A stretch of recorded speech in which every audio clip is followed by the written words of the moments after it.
structured around three themes.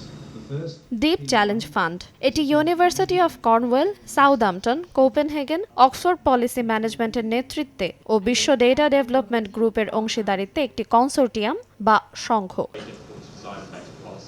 মঙ্গলবার রাজধানীর hotel আমিরাতে একটি উদ্বোধনী অনুষ্ঠানের মাধ্যমে বাংলাদেশে এই ফান্ডের উদ্বোধন করা হয়। অনুষ্ঠানে প্রধান অতিথি হিসেবে উপস্থিত ছিলেন বাংলাদেশ উন্নয়ন গবেষণা প্রতিষ্ঠানের গবেষণা পরিচালক doctor Zulfiqar Ali. Deep challenge বাংলাদেশের স্টিয়ারিং কমিটির প্রধান হিসেবেও আছেন তিনি।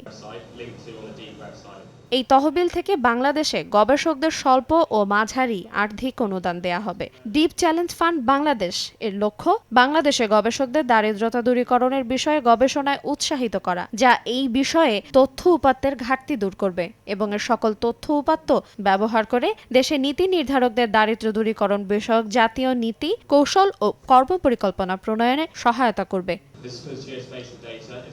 ঢাকার বাইরের গবেষকদের মধ্যে এই ফান্ড সম্পর্কে পরিচিতি বৃদ্ধি করার লক্ষ্যে আগামী 12 ডিসেম্বর চট্টগ্রাম বিশ্ববিদ্যালয়ে আরেকটি অনুষ্ঠানের আয়োজন করা হয়েছে। বিশ্বব্যাপী দারিদ্রতা দূরীকরণে প্রমাণ বিশ্লেষণ ও সমাধান প্রদান করে থাকে ডিপ।